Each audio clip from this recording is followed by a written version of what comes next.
Find insight, guidance, and answers. Tune into Spirit with radio medium Laura Lee. Laura Lee, tuning into Spirit with my special guest, Errington. Hi, Errington. Hello. Where are you calling from, Errington? I am calling from New York.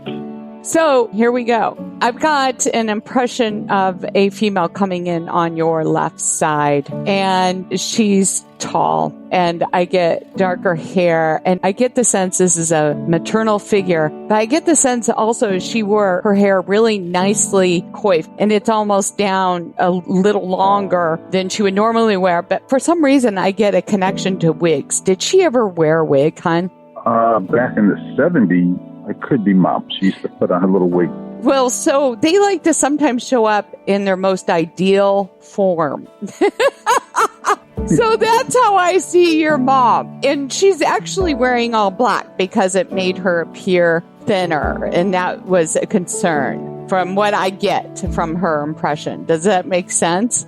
Yes. And now I understand you were kind of her mama's boy, basically. Yes, I was. Not only were you mama's boy, but I feel like you just were the man of the house because I feel like dad was around there. No, she left him when I was 4 going on 5. Oh, I'm sorry to hear. Yeah. It was a tough time, because that's my understanding. You took the role. Yeah. Mm-hmm. She says you made major sacrifices because after her passing, you took a leap of faith to change directions. And a big one because it's something you talked about and dabbled, and she encouraged you, but kind of questioned whether or not you'd fulfill it. Does that make sense, hon? Yes, it does. She says she's the one who gave you the shove. She's the one who gave you the shove to go forward. Okay. And she was behind you all the way. And I understand there was a place where you guys lived together and it was let go of after her passing. Like a big move happened for you. Yes.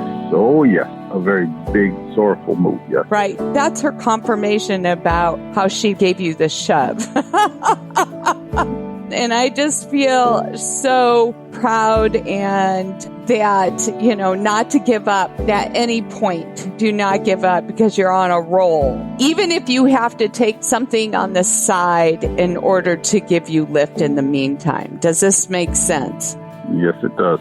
So don't waver and don't get upset with yourself. Just stay the course. And the other things too, she talks about the music, and I feel like there might be something to do with lessons too. Does this make sense? Yes, it does. Yes, it does. I'm getting into music. Are you studying it with lessons or teachers as well? Yes, I have a voice singing teacher. Wonderful. That's working with me. Wonderful. As soon as this virus gets under control, we can get back together. Well, you know what? I've got a family member who does Zoom. stuff like that in Zoom. Yeah, you can still take the lesson. So don't stop. That's her big message. And as far as side work is concerned, I'm assuming side jobs to help keep you going in the interim, whatever that might be. Okay. And, and she shows me a guy dressed as a police officer. Do you understand? Oh, yeah. Her uncle was a cop, and my best friend was also a cop. Well, I see the cop. Is your best friend on the other side? No, he's here. Still here. Her uncle's on the other side. Okay, well, there's something significant about him as a cop and something to do with your work. So I want you to hold on to that because I think that's the message about that. And then one last thing. Is there also a birth date or some sort of anniversary date tied to March? Yes, my sister's birthday. And would you tell her hello? Because she isn't as forthcoming in making the calls or connections to Mom as you are. No. Okay. Right. All right. So I wish I had more for you, but that's what she gives me. Thank you for sharing your time with me. It was a pleasure. Thank you for giving me the time. Oh, absolutely. And if you'd like to be a special guest caller like Errington, sign up at radiomediumlauralee.com. And if you haven't already, subscribe and share our show on any podcast forum. It is free.